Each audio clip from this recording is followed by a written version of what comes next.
return to Hassan Barari. He's a professor of international affairs at Qatar University. He's in the Jordanian capital, Amman.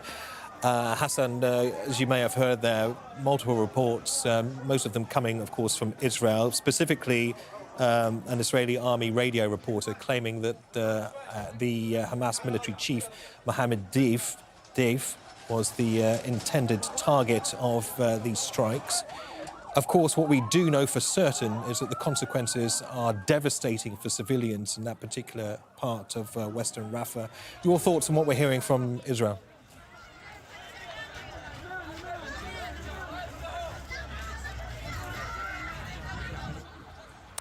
This question to me? Yes, that's to you, Hassan. There was a little disconnect, so sorry. Yeah, no, sure. Let me repeat that, Hassan.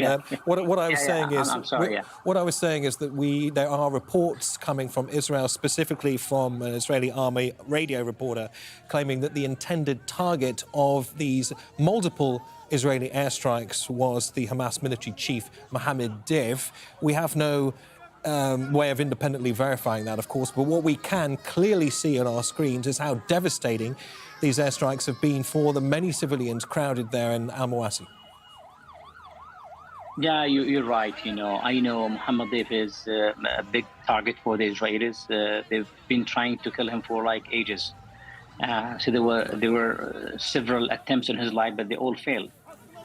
We know the importance of Mohammed Deif as a leader, but the question here, is this justifiable to kill like 50 people simply because you want to kill a military leader? Where is the humanitarian aspect of it? How the international community is going to respond to that? Because this is, one more time, he was targeted in an area that was designated by Israel itself to be a safe zone for the Palestinians. Even including the Hamas people, they can go in and out in this area because it was designated as a safe. But I think the Israelis have been using this as a trap for the Palestinians now in order to identify and track down all the Hamas leaders and try to kill them. If the price is killing hundreds of Palestinians, they don't care. We've seen this before. We've seen this movie before. The Israelis have been committing a lot of atrocities since 2002, in the Al-Aqsa Intifada. They killed Salah Shahada, and they killed 16 people, and this is collateral damage. So one more time, the Israelis they're very insensitive when it comes to the Palestinian civilian and innocent people. Hassan, also, we know, according to what we've heard from sources in the United States, that previously US intelligence has been involved in at least trying to help the Israeli military locate the leader of Hamas in Gaza, Yahya Sinwar. It does beg the question whether or not any kind of US intelligence may have helped support these apparent strikes looking for Mohammed Deif.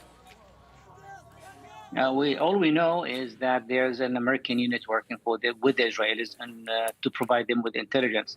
I can't really claim that the Americans are involved in this incident, but I don't rule this out.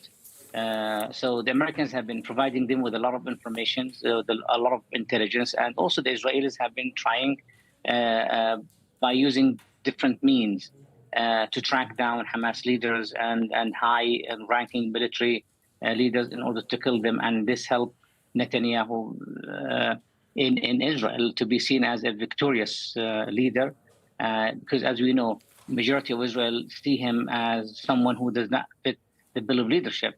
So he wants to send them a message that he's a strong man. He can even kill the top military leaders in Hamas. So from the Israeli side, they want this to happen. Now the question: can they tell this to the world?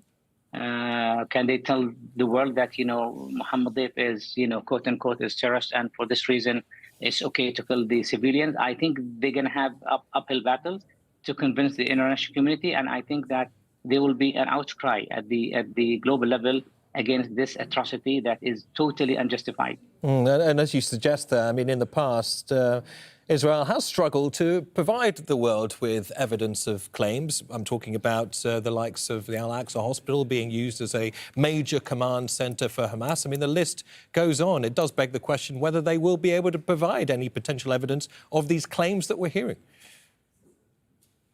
Well, this is a very important point. I think the Israelis will definitely fail to provide any evidence, any sort of evidence.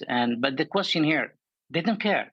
You know, we have to see this. We have to look at the Israeli attitude in this war as someone who is really deaf to what the world is saying.